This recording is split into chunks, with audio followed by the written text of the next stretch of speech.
नमस्कार, नॉलेज का कटोरा या माझ्या यूट्यूब चॅनलवर आपल्या सर्वांचं स्वागत आहे।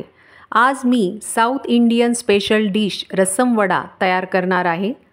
यासाठी मी 1 कप उडदाची डाळ घेतलेली आहे। त्यामध्ये 1/4 कप मूग डाळ घातलेली आहे। मूग डाळीमुळे वडे छान स्पॉन्जी होतात। तर आता ही 3दा पाण्यात मी धुवून घेणार आहे। यामध्ये मी पाणी घालत आहे आणि आता हे 3 तासासाठी भिजत ठेवणार आहे। तोपर्यंत मी कुकर लावून घेत आहे। तर यासाठी मी 1/4 कप तुरीची डाळ घेतलेली आहे। ती सुद्धा 3दा मी पाण्यात धुवून घेणार आहे। तर या ठिकाणी हे 2 टोमॅटो मी तुरीच्या डाळीसोबतच कुकरमध्ये शिजत घालणार आहे। तर आता डाळ धुवून घेतलेली आहे, यामध्ये मी पाणी घालत आहे आणि सोबत अर्धा चमचा हळद घालत आहे आणि हे टोमॅटो अशा प्रकारे मी कट करून घेतलेले आहेत, ते सुद्धा मी यामध्ये घालत आहे आणि आता हे कुकरमध्ये मी लावत आहे। तर या ठिकाणी 4 शिट्ट्या झाल्यानंतर गॅस बंद करायचा आहे।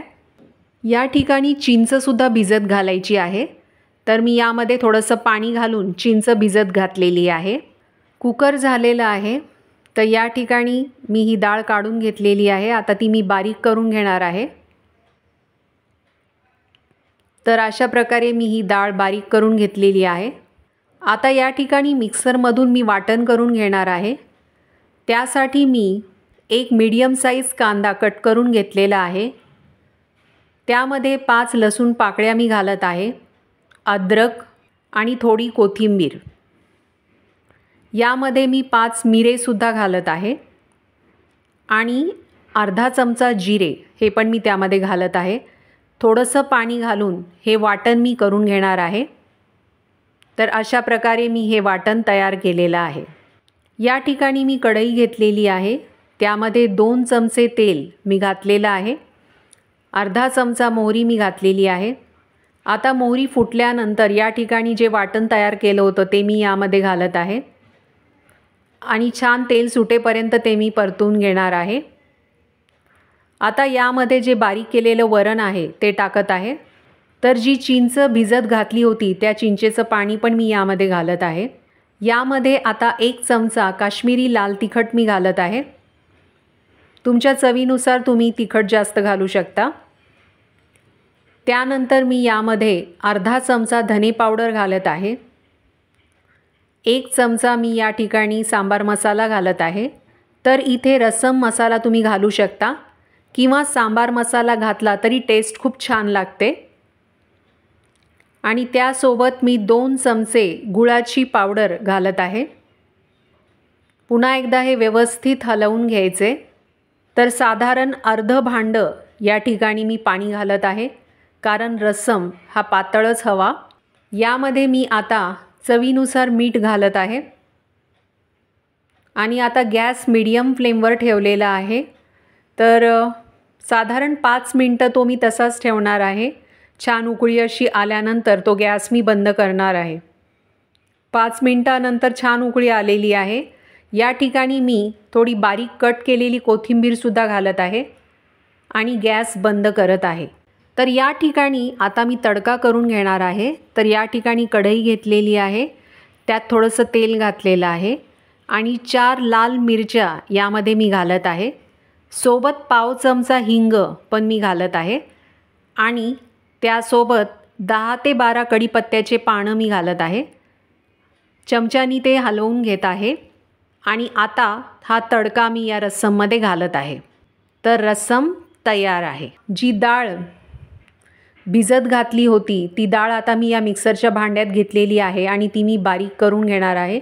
यामध्ये मी पाणी घातलेलं नाही आहे, तर पाणी न घालताच मी ही डाळ बारीक करून घेणार आहे। गरज असेल तर तुम्ही थोडं पाणी घालू शकता, पण पाण्याचं प्रमाण हे कमी हवं। डाळ मी अशा प्रकारे बारीक करून घेतलेली आहे। तर साधारण थोडी जाडसर आणि घट्टसर अशी डाळ मी या मिक्सरमधून बारीक करून घेतलेली आहे अशा प्रकारे। आता मी ही डाळ जी बारीक करून घेतली आहे ती या भांड्यात काढून घेतलेली आहे। यामध्ये मी अर्धा चमचा जिरे घालत आहे आणि 4 चमचे सुक्या खोबऱ्याचा कीस घालत आहे किंवा तुम्ही इथे ओल्या खोबऱ्याचा कीस पण वापरू शकता। आणि 3 हिरव्या मिरच्याचे बारीक कट केलेले काप मी यामध्ये घालत आहे आणि त्यासोबत थोडी कोथिंबीर ती पण मी बारीक कट करून घेतलेली आहे आणि चवीनुसार मीठ यामध्ये मी घालत आहे। हे सगळं व्यवस्थित मिक्स करून घ्यायचे। या ठिकाणी आता गॅसवर मी कढई ठेवलेली आहे आणि त्यात तेल घातलेलं आहे आणि ते तापवून घेतलेलं आहे। गॅस मीडियम फ्लेमवर ठेवलेला आहे। आता एक एक करत वडे मी या तेलात सोडत आहे।